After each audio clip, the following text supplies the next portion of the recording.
弟。刘哥，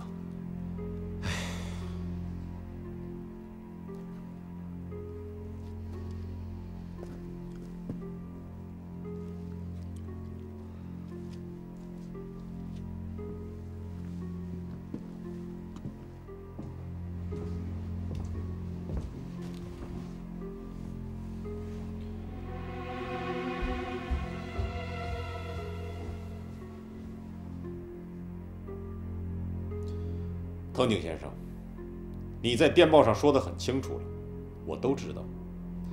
有什么话你就直说吧。陈先生，你好像不太高兴啊。你大兵压境，我能高兴？陈先生，你怎么会这么说的？我们联合起来不就可以了吗？我要是不和你联，你是一个精明的人，你不会干那种傻事的。我也不相信你会那么做。精明人有时候也会干傻事儿。我只要一想着和日本人干，我心里就觉得别扭。我还想和你再练一阵子，真练不过你，我再跟着你干。陈先生，你真会开玩笑。再练下去，我就会伤害了陈先生的所有财产。到那时候，大家的面子都不好看，何必？做生意就是为了发财吗？你和我联合起来发财有什么不好的？不要固执了，我们是老朋友了嘛，啊？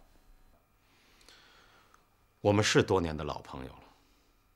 自从我在青岛开染厂开始，咱们就认识。那时候你卖给我便宜的机器，还帮着我买机器。咱们俩那时候都年轻了。你请我喝日本清酒，喝醉了给我唱日本歌，我请你到我家里吃饺子，咱们俩还一起去钓鱼。那时候你多好啊，多有礼貌，见着谁你都鞠躬。可你现在却来逼我。想起来，藤井先生，你做的不对。陈先生，我们俩在一起算起来快20年了。商业交往中，我胜也好，负也好，我们两个从来就没有伤害过彼此的感情。但是帝国的使命所迫，我也没有办法呀。只要你肯跟我合作，你的工厂我会给一个不错的价钱，但条件是你必须出任总经理，不能再给我一座空厂了。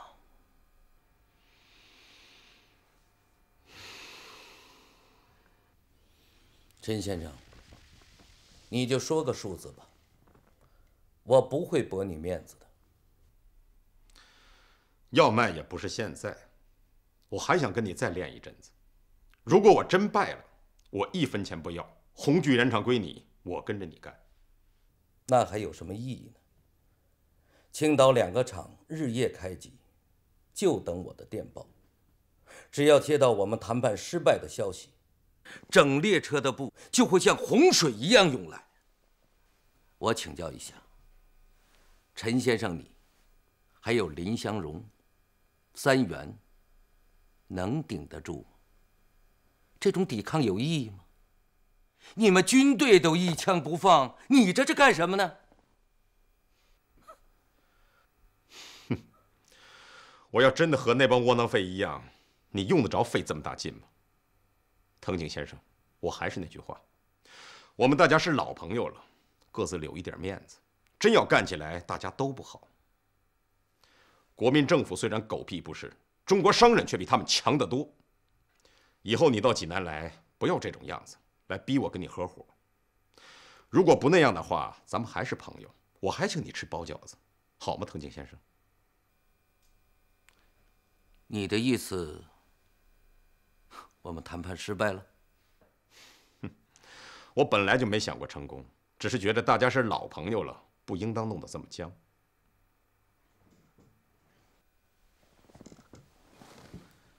那么老朋友别怪我，我发电报通知青岛，开始发货。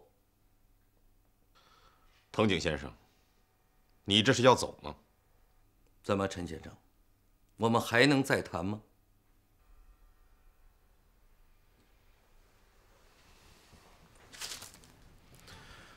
我本来是想等着你发货的，我已经张开了一张大网，正等着你呢。但是朋友一场，我让你躲过一劫吧。看完了以后，你就知道你做错了。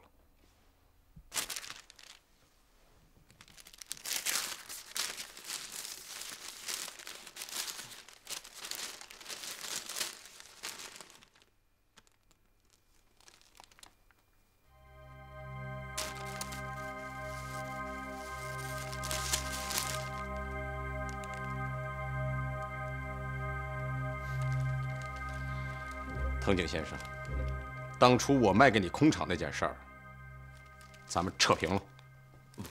我们不说这个。我想知道你是怎么想的，能告诉我吗？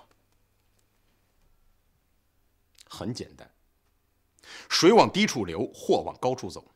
自从资文海一开业，我就料到你会有这一手，所以我就派了10几个人去东北。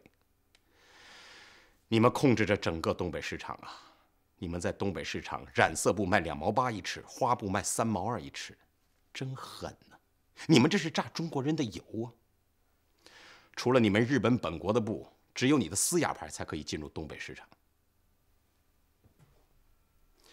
你为什么一开始不拿你青岛的2个厂来和我拼？为什么？那是因为你能得到暴利，你舍不得。藤井先生，你知道我天津开布染厂的布都卖到哪儿去了吗？就是卖到你所谓的满洲国去了，那叫走私，在中国自己的土地上走私。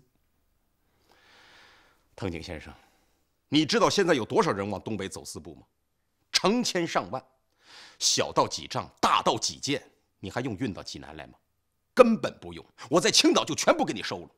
我要把你1毛2一尺的布装上火车，沿着唐山、古冶、滦县一字摆开，根本不用到山海关，一下子就把你东北市场全部给你冲垮了。你们在东北实行的是专营制度啊！那些日本商人看到你不通过专营，私自卖布，甚至参与走私，把你告到国内。藤井先生，你还有命吗？你还拿着大华元亨吓唬我？哼，好啊，来吧，有多少我要多少。我再从承德外围给你摆开一字长蛇阵，沿着察哈尔经草原，全部给你向东北扩散。这是你们占了东北啊！要不然我把你的低价布买过来，全部给你运到日本去。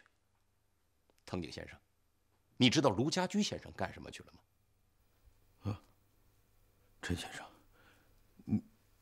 你能告诉我吗？他就在唐山，他和我天津的2个高级经理正在待命，另外还有8个最大的走私贩子。我1个月之前就收了你1000件布，现在我只要1个电报，他们就开始放货，立刻沿着铁路向东北冲。顶多4天，绥中、新城、锦州、新民，一直到沈阳，全是你的低价思雅牌。藤井先生，你希望这样吗？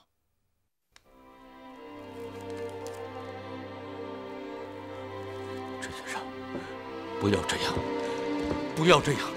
我知道你是一个讲义气的人，拜托了，拜托了。藤井先生，我没等你把布发出来，我就把这套计策告诉你。你知道为什么吗？不知道。我看着你还是个商人，我们曾经是朋友。藤井哥，20多年了，何必呢？听兄弟我一句话，别整天帝国帝国的。50多岁了，这样不好。你回青岛以后，把钱汇到我账上，我把那1000件布给你运回去。我不要你高价。可以吗？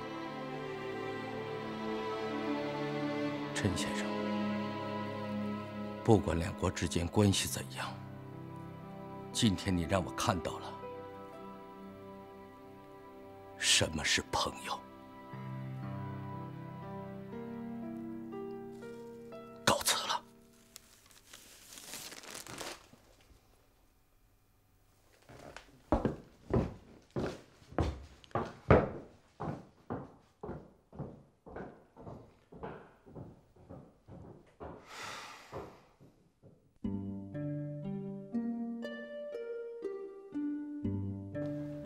从8月16到现在，自家开业也就40多天时间。这藤井在这里就放下了几十万，这个资文海啊，可是占了大便宜。现在又来了个劝业银行，这个放印子钱的也不是个好东西，不知逼死了多少小买卖人。你说人家开个小厂小店的，一时手头紧，向他们借两钱，这到了点还不上，二话不说直接收场。这要说起来，这一帮子比资文海还坏。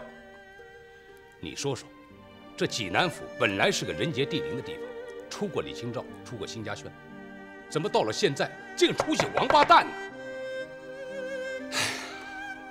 不行，六弟，咱还得想办法，不能让这帮子缓过劲儿来。我料定这窝子不会有什么大出息，竟是一帮子外行。东军哥，虽然说资文海只开业40多天，但是咱的市场全让他给搅和乱了。咱有的客商回来了，有的客商碍于情面还不好意思回来，咱还得打发人去请，这一正一反多大的费用？那天家驹给我念了自家合伙的广告，我就想，咱要么不办，要办得把他办得死挺挺的，从根上除了他这一害。对，就得这么办，不能让他一会儿缓过来拉上这个干，一会儿缓过来再拉上那个干，这样下去咱什么也别干，光伺候着他吧。老三，你给林家写封信，告诉他资家这边的事儿，没让资文海和藤井逼死咱，这就是万幸啊！这一害啊，绝不能再留着了。哎，六弟，资家的不宜上市，咱就拉上林家一块儿降价，急死他，咱不能给他留下一口气。气死我了！周军哥，你就没必要生这个气。咱要是一块降价，正好中了人家的计，那咱也就吃大亏了。那叫以大博小。为了这么一个场子，咱三家一块赔，这样的傻事儿咱不能干。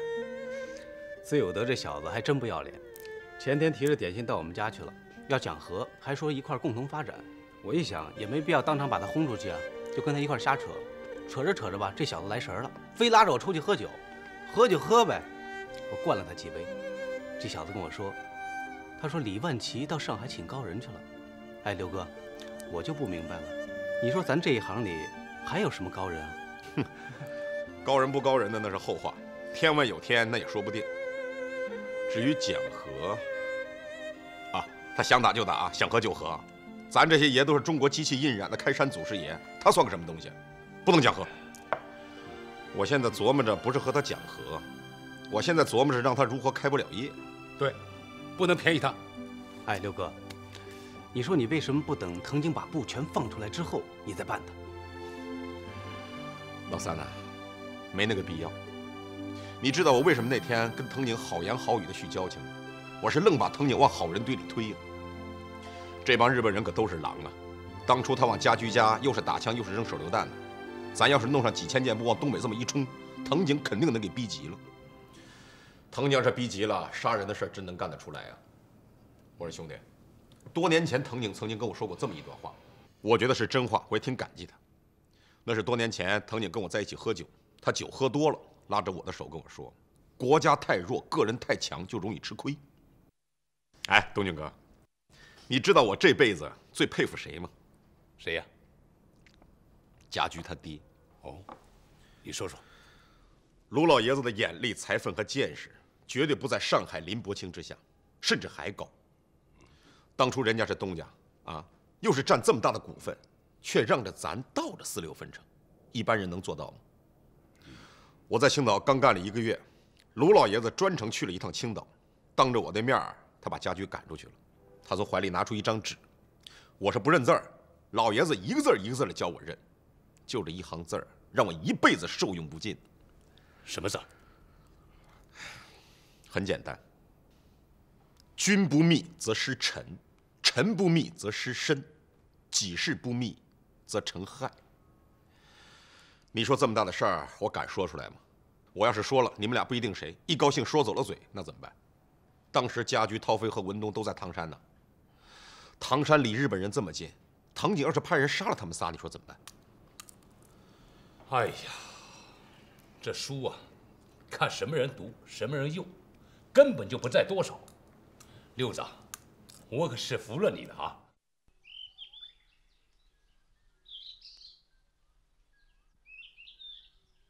哎呀，这在济南的时候，有一天，我和苗先生还有寿亭，在大明湖的铁公祠下棋。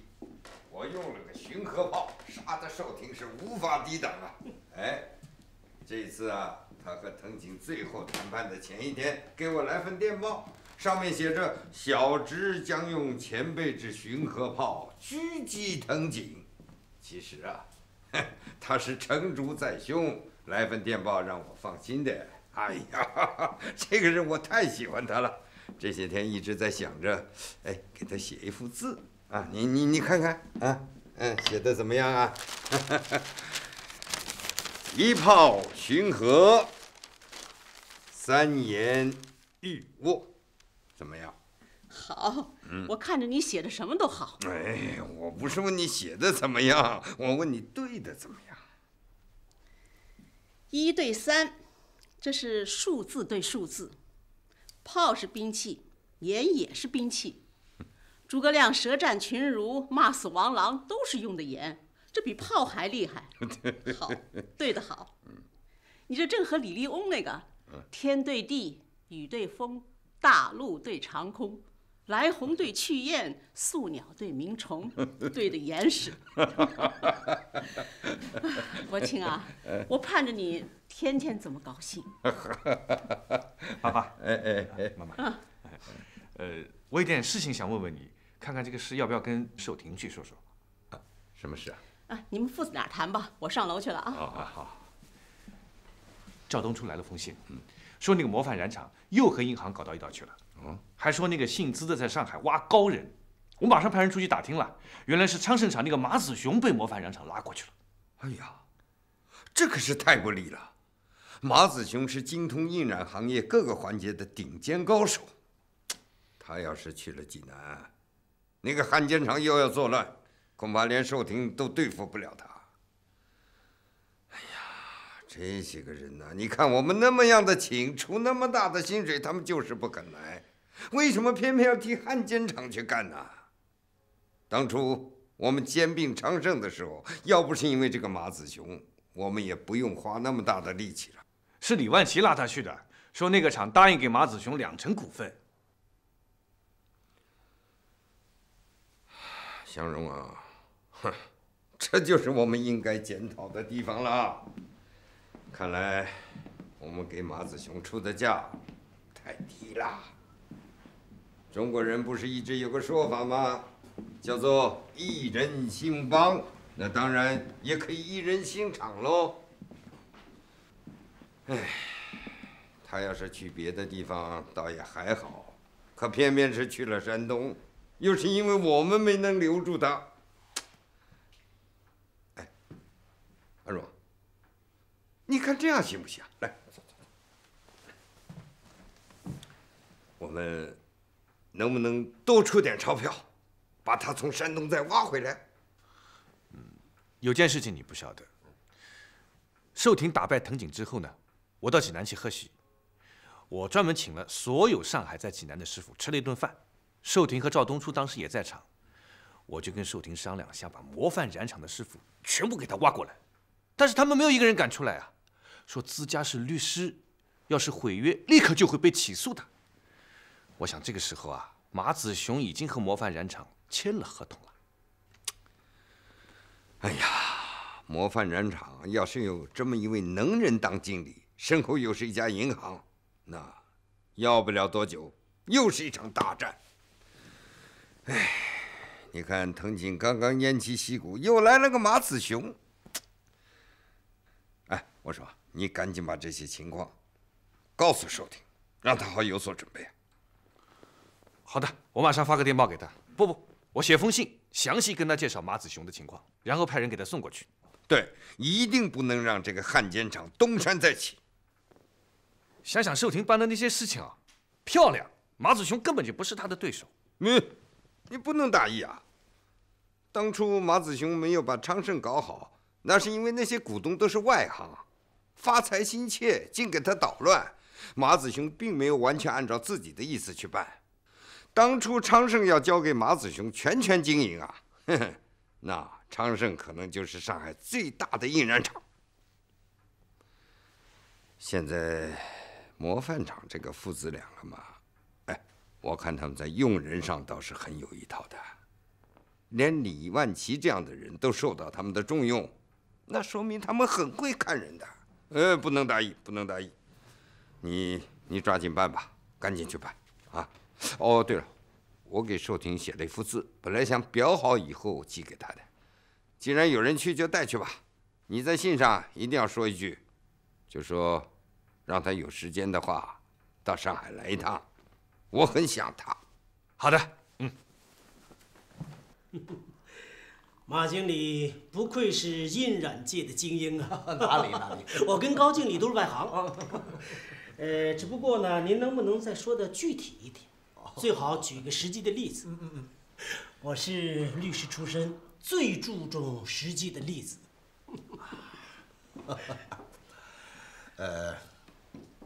济南市面上的3家花布，我都看过了啊。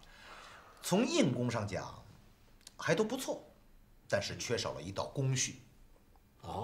所以我们的第一步，就是要从感官上跟他们有所区别，让老百姓用手一摸就买咱们的布。哎，怎么能够让老百姓一摸就能够买咱们这个布呢？织布啊，先得浆洗，让每根棉纱都挂上浆，这样线才硬，才好织。但是织好布以后，必须把这层浆洗掉，否则颜色到不了布丝里，全在这层浆上了。老百姓拿回家去一下水，颜色掉了。啊，我们有那么多淘洗机干什么呀？就是为了把这层浆洗掉。但是，一般的工厂在印完之后，除了拉长、拉宽、整平以外，它就不再上浆了。这样，这个布看上去是又软又薄。我们布印好之后，再挂上一层浆，老百姓一摸又厚又硬。他们是外行，同样的布，我们的布显得结实，他当然买我们的了。我们的优势不就显出来了吗？好，很好。只是再挂一层浆，这个成本可就……你放心，花不了多少钱。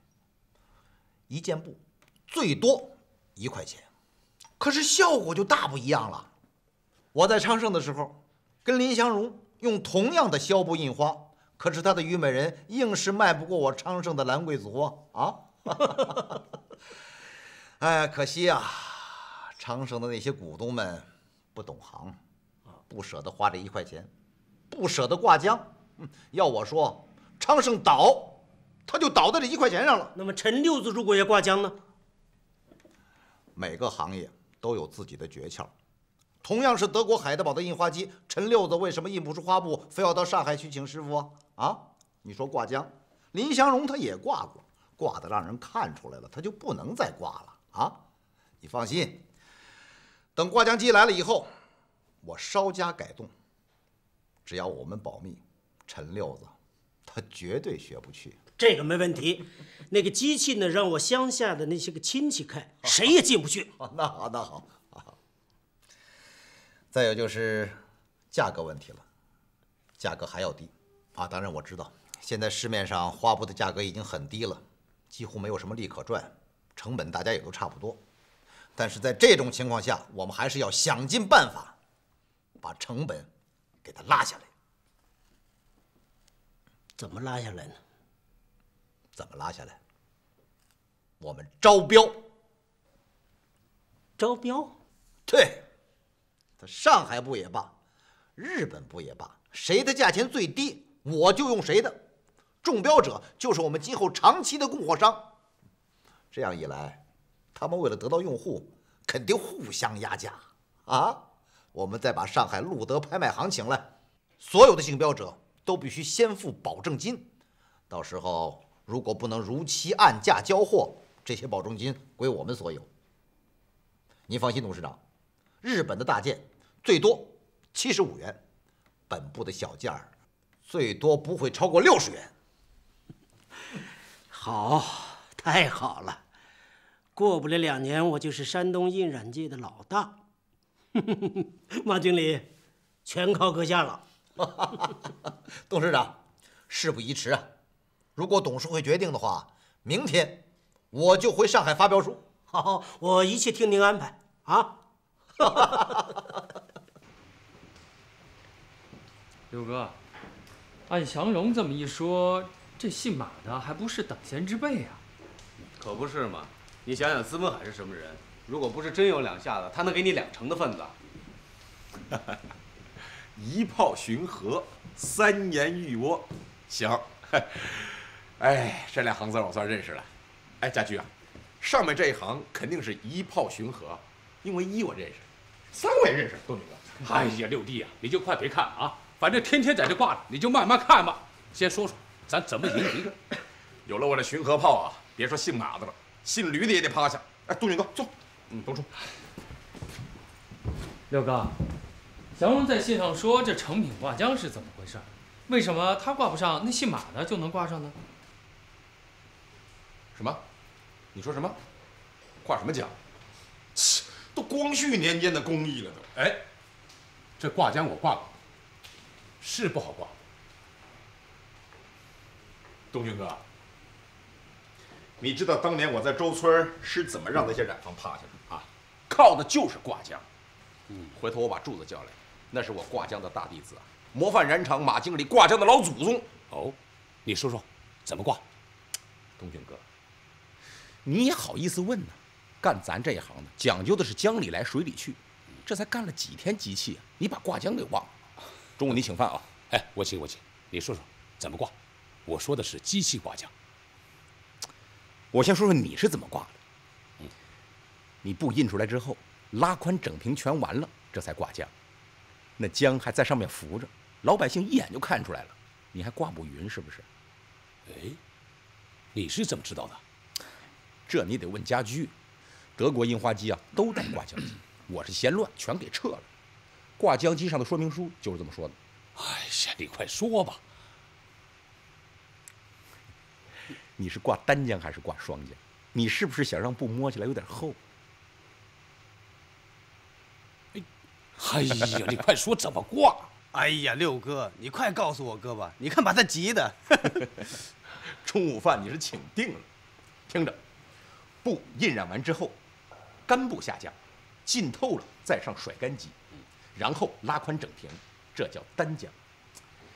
这双浆嘛，你得答应晚饭也得请我，我才告诉你是双浆。我揍你！你快说。好，我说，你想让布再厚一点啊？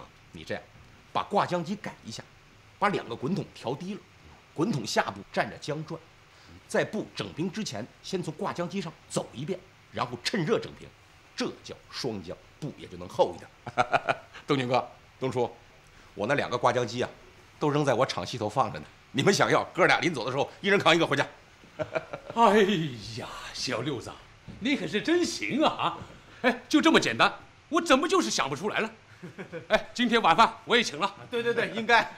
这姓马的蒙资文海这样的外行行，他能跑到这儿来，还2成份子，不就是挂浆吗？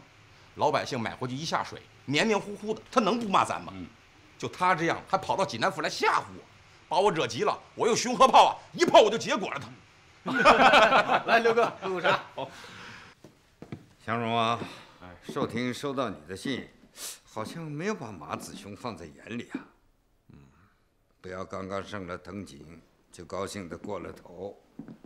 前2天他给我来了份电报，也是8个字：绳索钢叉，专办快马。看来啊，这个马子雄不能小看他呀。是啊，东初来信也提到这个。看来我以前是太轻视马子雄了。爸爸，这个模范染厂背后是一家银行。你看，他们要在上海招标买布。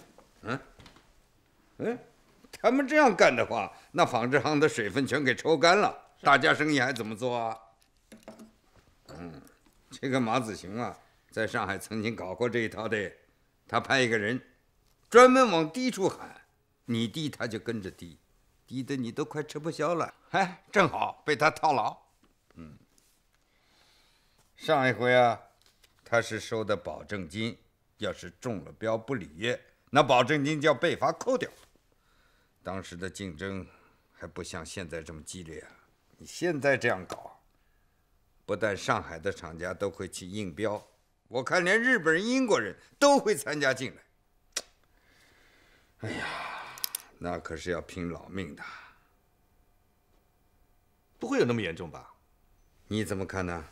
哦，寿婷来电说，叫我一看到有关模范染厂的事情就告诉他。昨天早上，模范染厂的招标组送来了标书，报纸是后来出来的，我已经派人给他送到济南去了，现在大概快到了。啊，这个马子雄到了那里，肯定还要往部上挂浆。他这一挂，大家都得跟着挂，可是我们又没有他挂的那么好，简直是添乱。东初来信说了，说寿亭是挂浆的祖师爷，你放心好了，到时候他会派人来教我们怎么挂的。他说的是手工挂，不是机器挂吧？东初说了，寿亭是靠挂浆发的家，机器挂也会的，你放心吧。这个寿亭，董事长，这次报名竞标的日本贸易商有7家，上海的有10家，林家和另外2家没有来。现在距离报名截止日期还有1个星期。让我觉得意外的是，英国人这次没有来掺和。可能是我们催得太急了，现在中国境内货源不足，通知运输嘛也已经来不及了。英国人不要去理他，他们的布咱没用过。我呢，还是倾向日本布。左董事长，7家日本贸易商分属于不同的株式会社，每个株式会社又依附于不同的洋行，他们都想在中国打开局面。这次竞标将会是空前的激烈。董事长，我估计这次中标的很有可能是日本人。六哥，水满了。怎么了，六哥？家驹，你是学染织的，这布要是横着撕，是经线受力，还是纬线受力？哎呀，六哥，这布横着撕嘛，它当然是经线受力，纬线受力10%。你问这干嘛？马上给周涛飞发电报，让丁文东以最快的速度赶到济南来，然后你马上回来，咱们有大事商量。好。飞虎，飞虎，跟我到车间去。掌柜的，怎么了？我让飞虎跟我到车间去找块布。老吴啊，咱厂子现在有多少人？282个。这样，咱给每个工人呢，在银行里头立个存折，先存上1块钱，告诉他们不能随便提出来花了，这是底钱，一旦提出来，以后我们就没法给他存钱了。告诉工人们，谁干得好，咱就暗地里给他往存折上存钱，年下告诉他们总数，一块提出来过年。掌柜的，这个办法好。你就按花名册上存，咱们厂子40岁以上的工人有1半，这些工人拖家带口的挺不容易的，给他们多发点钱。我这人一辈子就是不当守财奴，去存吧，按花名册存，存到劝业银行，记住了啊，是劝业银行。哎，记住了，劝业银行。董事长，哦，什么事？那个日本人明石有幸来了，在会见室等着呢。他的中国话说的还不错。一开始我以为他说不了中国话，就把刘先生一起带去了。出来的时候，刘先生说他的日语非常好，是最高贵的那种日语。我看他人长得也不错。我把这件事情给忘记掉了。啊，叫他来吧，我在这里见他。哎，好。明石先生原来是日本的名门望族啊。哈哈，我对林先生也是久仰大名啊。明石先生的贵商社是刚开业不久吧？小造初期，请多关照。看贵商社的地址是在霞飞路，那一带的房价蛮贵的哦。哈，是这样。作为一般的日本商人，在任何地方都可以办公，但这是我家，就不便这样。明石先生屈尊必号，林某荣幸之至啊！不知道哪些地方是可以效劳的。我要订1万匹布，32只1等纱，不知贵厂可以费什么？没有问题啊，那是最好的纱，不过价钱是要贵一点的。请林先生开价。我初涉此道，还请关照。你是要日本大件，还是要中国800米件？日本大件，商标为锦衣牌。我们谈妥之后，详细要求和商标，我会派人送来。67元，可以吗？谢谢林先生。我这里是65万，林先生的报价比我预计的要高出2万，回头我就找人给你送来。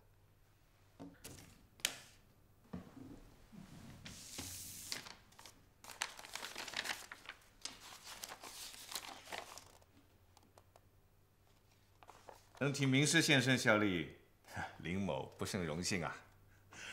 就65万，不要派人送了。明师先生啊，什么时间交货？11月中旬可以吗？可以啊。11月10号就可以制好。制好以后我发到什么地方呢？就放在闸北仓库，那里是日本商人的共用仓库。没有问题。制好以后，我会很快派人去通知明师先生的。李先生，金线用32支1等纱，纬线，请你用这种纱。这种纱？这是什么意思啊？李先生，请你在为这种纱上浆的时候，用上桃胶和 SRN 胶，我想让布更结实一些。这是配方。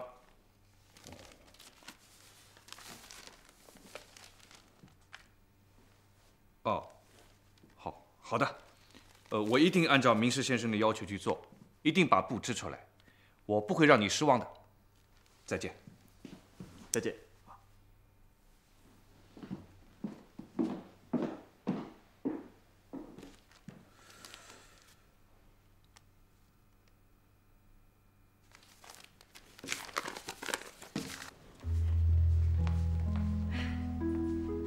好了，都看了有100遍了，快吃饭吧。你看，这是远姨让我从南京给你带回来的酒。是吧？我看你啊，现在真是老了，那么喜欢孩子。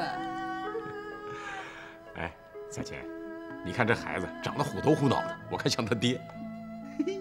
你个小六子儿，这名怎么样？这还是我给你起的呢，你跟我同名。哎，你得管我叫舅，怎么样？来，咱爷俩干一个，喝一杯。哎呀，你别把相片弄湿了呀！你好好吃吧。少廷啊，你派去的那个靠军团都快成半年货的了，吉普车的后斗子都装不下了。我这还是从礼单上弄下不少东西来呢。按照东俊嫂子的意思啊，我得装上1车厢。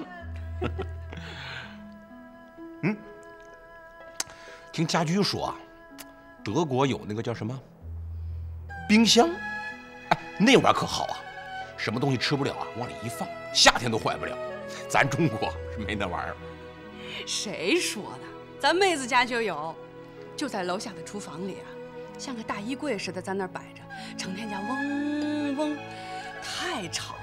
哎呀，我差点没让那东西给我闹死。哎呀，你早说呀你呀！啊，早知道我给他多拌几个肘子带过去了。你就会送肘子，远姨现在吃的可胖了，连饭都不敢吃了。胖点好，胖点好。哎，咱妹夫没带着你在南京到处逛逛？逛了，我们去了可多地方，好像都逛遍了。翡翠呀、大嫂，俺们3个还行。这老三家的那是玩疯了。你知道吧？长贺呀，还请军官找他跳舞呢。这军队一有舞会，就有汽车来接他，把个大嫂气的。我看出了济南府啊，这大嫂的威风也没了，老三家的也不管那一套了。只要汽车一来，抹上口红，穿上裙子，那可就走啊！大嫂怎么用眼剜他，他根本就不管了。这事儿啊，明天我得跟东俊哥说啊。哎，他不是狠吗？啊，他不是整天讲什么家风吗？这下好了，人家老三家舞都跳了，我看他怎么办。长贺呀，也可依着他呢，把上海的那个叫裴罗蒙的裁缝都给叫来了。那是当兵的给叫来的。那裁缝哪见过那阵势啊？随在那儿量衣服吧，手就随在那儿哆嗦。远姨呀，月子里也下了床，跟着那裁缝左比划右比划，给老三家的做的西服啊、裙子啊、坎肩儿，整整一大皮箱呢。哎呀，要不叫老三家的这么折腾，我们兴许还能在那儿多待几天呢。哎，福庆啊，你别在这听大人说话了，去把这些菜端到屋里去吃啊！去吧，去吧，去吧。去吧，啊。哎，你接着说。